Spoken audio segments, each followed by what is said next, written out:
You don't choose your first breath. When you enter this world, your destiny is already etched into ledgers kept in shadowed offices you'll never visit. The world likes to believe children are blank slates, but your slate was stained before you could even hold a pencil. You open your eyes in a house where security isn't a mother's hug. It's the cold weight of a steel gate. Your first memory isn't the morning sun. It's the rhythmic flicker of blue and red LEDs on an alarm panel. You grow up thinking that security cameras are just part of the furniture, like lamps or paintings. You don't realize those glass eyes aren't looking for burglars. They're watching for the ghosts that haunt your father. You are 4 years old, sitting on cold, polished marble. You have gold-plated toy cars. They are heavy, scentless, and expensive. You drop them expecting a crash, but the sound is swallowed by a rug that costs more than a family sedan. In this house, everything must be quiet. Noise is a risk. Silence is survival. Your father is a shadow that eclipses the sun. When he enters, the air grows thick, like syrup. It's hard to breathe. He doesn't scream. He just looks. His gaze is an X-ray, searching for the slightest crack in your soul. Because in your world, weakness is a terminal illness. While other kids learn please and thank you, you learn the art of the blank stare. You learn your first prayer. I don't know. Who was at the door? I don't know. Where did Dad go? I don't know. By 6, you are a master of deception. But you don't lie for candy. You lie to keep your world from exploding.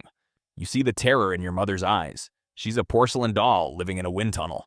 Her diamonds sparkle, but they don't give off any heat. She is a ghost, and she's teaching you how to be one too.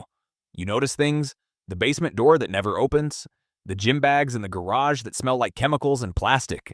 Your father swaps SIM cards like people swap chewing gum. You see the shadows, men who arrive in the middle of the night, their faces obscured by caps and collars. They don't look at you. They look at the floor, or the ceiling, or the bags. You start to map the black zones. The office where the air feels electrified. The safe behind the painting that clicks like a heartbeat. You realize those plastic-wrapped bricks on the desk aren't building blocks. They are the bricks that built your house, but they're filled with a poison that makes the air cold even in July. You aren't a child in a home, you're a witness in a warehouse. School is your first collision with the clean world. You arrive in an armored SUV. Your backpack is designer, your shoes are pristine, but you don't feel like a king. You feel like a freak. Children scent danger like animals. They don't avoid you because you're a bully. They avoid you because of the invisible aura of violence that follows you. You are the dealer's kid. Your last name isn't an identity, it's a warning label. You're never allowed to go to sleepovers. You have a driver who is actually a bodyguard. You can't just go to the park. Your life is a series of secure transitions. You start to hate the smell of that leather interior. You start to crave the dirt and the freedom of the kids you see through the tinted glass. The ones who walk home alone, laughing without looking over their shoulders. Remember the birthday party? You wanted to go so badly. Your father bought a gift, a drone, or a console that cost a month's rent for the other family. When you walked in, the music seemed to drop an octave. The other parents looked at your gift like it was covered in grease. They pulled their kids away from you as if your dirty life was contagious. You didn't play that day. You sat on a plastic chair, eating a slice of cake that felt like dry sand in your throat. You heard a mother whisper, "That money comes from the gutter. Stay away." In that moment, you knew. You are a pariah in a silk suit. By 12, the apprenticeship begins. Not with instructions, but with exposure. Your father takes you on rides. You sit in the back of the car in rain-slicked alleys. He smokes, and the cabin fills with a fog that makes you feel like you're disappearing. The world is a food chain, he tells you. You're either the wolf or the sheep. These people, they want the fog. We just sell them the match to light it. But you see the faces, the hollow eyes, the trembling hands of a woman trading her wedding ring for a small blue bag. You see the kids not much older than you, looking like walking corpses. You know your father didn't just light a match. He set their lives on fire. You start to do the math. Your new high-end PC, that's 50 broken homes. Your summer vacation, that's a dozen overdoses in a public park. Your entire existence is funded by a tax on human misery. You want to throw up, but you have to smile for the family photo. Paranoia becomes your shadow. You check the window every time a car slows down. You learn to recognize the sound of different engines. You know that at any moment, the world could tilt. It's not just the police you fear. It's the people your father stepped on to get to the top. You don't live. You wait for the impact. You are 15, and you no longer fear the darkness. You have become a part of it. Your wardrobe fills with things that look like armor. Sharp collars, heavy watches, and a gaze that cuts faster than a blade. You no longer hide when the shadows appear in the house. Now they nod to you, calling you young master, but in their eyes, you see not respect, but appraisal. They look at you as an asset that will either turn a profit or go under the knife. You begin to accompany your father to meetings in private clubs that smell of expensive perfume and cheap death. You sit in the corner, watching the fates of entire cities being decided with a single phone call. You learn to be silent, not out of fear, but out of contempt. Your childhood died the moment you realized every privilege you own is someone else's debt, and every smile of yours is the result of someone else's tears. Your father gives you your first assignments. It's not dirty work. No, he keeps you for the clean business. You transport documents that shouldn't exist and money that has no scent. You drive through the city, and the tinted glass of your car becomes the border between you and reality. You see ordinary teenagers arguing over grades or first loves, and they seem like inhabitants of another planet. You feel your soul being covered with a thin layer of ice. You begin to enjoy the power your surname carries, but at night, staring at the ceiling, you feel a void.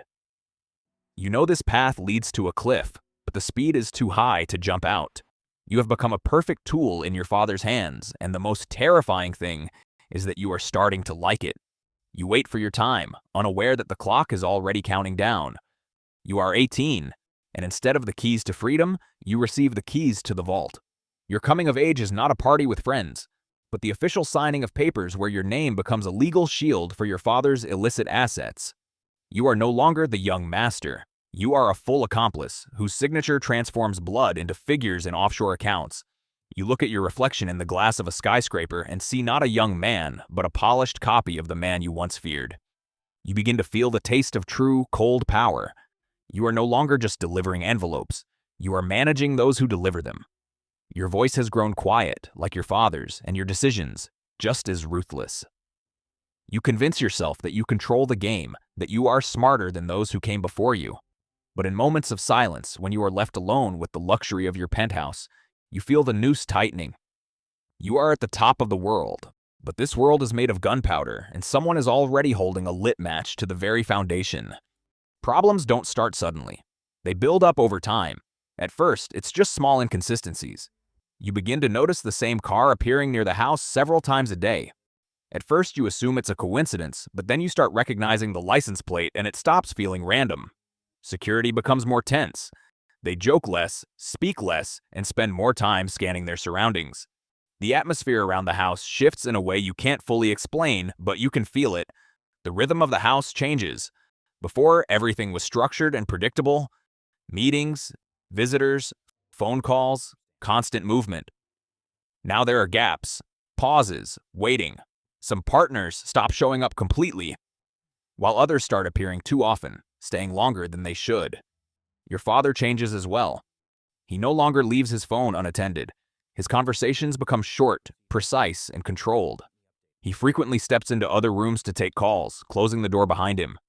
Sometimes you catch fragments of word. Move it. Get rid of it. Wait. You don't understand the full context, but you don't need to. You can feel it. Something is no longer going according to plan. You begin to understand that the system you once believed was stable is actually built on a fragile balance. One evening, you stay nearby longer than you're supposed to and overhear a conversation. No one is raising their voice. That's what makes it worse. Everything is calm, controlled, almost routine. They are discussing scenarios, what to do if something collapses, what needs to be moved first, what must be secured, and who needs to be cut off. You hear people being talked about as if they are assets, not human beings. There is no emotion in their voices, no hesitation, no doubt, just decisions. And in that moment, something shifts in your understanding. You realize you are not separate from this system. You are part of it. And if it becomes necessary, you can be removed from it just as easily as anyone else. Not physically, but in every other way that matters. Legally, financially, reputationally. Completely erased. You look at your life and see it clearly for the first time. None of it truly belongs to you. You don't have your own foundation, your own structure, your own identity. Everything you have exists because your father built it. And if that structure collapses, you won't just lose everything. You will collapse with it. The end doesn't come with a warning. It comes on a Tuesday at 3 a.m. A flashbang lights up the hallway. The front door, the one with the expensive carvings, is splintered in seconds. You hear your mother's muffled sob. You lie under your bed, hands over your ears, trying to shrink until you're invisible. When you finally come out, the fortress is a ruin. The searchlights from the street make everything look like a crime scene. Because it is. Your father is in zip ties, his face pressed against the marble he was so proud of. He doesn't look like a wolf anymore. He looks like a cornered animal. They take everything. The cars, the electronics, the bricks, the jewelry. They look at you with a pity that feels like a slap. To them, you aren't a victim. You're a complication. You're the evidence that didn't get packed away. You are left alone in a house that isn't yours anymore. No gates, no guards, no gold. You walk out into the dawn and the air feels too thin. You don't know how to exist without the fence. You don't know how to trust. You don't have a resume. You have a rap sheet by proxy. You are a biological byproduct of a failed enterprise. You thought it was over. That morning when the doors were kicked in and your father was dragged out in handcuffs, that was the end. That after that, there would only be emptiness. And maybe a chance to start over. But you were wrong. After some time, you decide to visit him in prison, not because of emotion, because you need something. You're lost. For the first time in your life, you don't have a plan. You don't have control. You go through security checks, metal detectors, guards watching every move. Everything feels cold, mechanical, indifferent. Your name means nothing here. Your past means nothing. You're just another visitor. When they lead you into the visitation room, you feel it immediately. The glass between you, the old phone, worn-out surfaces. No luxury, no illusion of power. They bring him in a few minutes later. You expect to see a broken man, someone who lost, but that's not what you see. He looks different on the outside. Plain clothes, tired face, but his eyes haven't changed. The same cold control, the same certainty. He sits down across from you, picks up the phone, and looks at you like this is just another meeting in his office. The first thing he asks isn't about you. It's about business. You start explaining everything, how things are falling apart. People disappearing, money frozen. Contacts not answering. You don't even know who you can trust anymore. He listens carefully. No panic, no anger. Then he starts talking. He knows more than you do. Even from here, he gives names, clear instructions. Who to contact, what to recover, what to move, what to fix. He speaks like he's still in control. And that's when it hits you. He didn't lose. He just changed position. Even in prison, he still has connections, people, influence, information. He's still in the game. And now, you are his only way out into the world. You sit there listening, and at some point you realize this isn't a conversation between a father and a son. This is a transfer of control. You're not the child being protected anymore. You're the tool. The system is still running, and now it runs through you. When time is up, a guard approaches the door. You slowly put the phone down. Your father looks at you and calmly tells you not to make mistakes. Just do what needs to be done. No support, no doubt, just expectation. You walk out into the corridor and the door closes behind you with a heavy metallic sound. And in that moment, you finally understand. You thought everything would end when he was arrested. But the truth is, nothing ended. The system is still alive. And now, it lives through you. After the meeting with your father, you step outside with a strange sense of control. For the first time in a while, you feel like you have direction. You have instructions, names, a plan. For a brief moment, it almost feels like you might be able to hold everything together, like maybe you won't fall along with everything he built. But you underestimate one thing. You are not the only one who knows who you are now. In this world, information never disappears. It moves, it spreads, it gets traded between the right people. And somewhere along the way, someone connected all the pieces. Who you are, what you've been doing, and what you've become. You walk down the street trying to look normal, blending into the crowd, but something feels wrong. The air feels too still, too quiet. There's no security anymore. No one watching your back. No one controlling the space around you. And without that protection, you're exposed in a way you've never been before. You cross the street and glance around, but everything looks ordinary. Cars pass by, people move along with their lives, conversations continue like nothing is wrong. The world doesn't stop, doesn't warn you, doesn't give you a signal. It never does. A black car slows down next to you.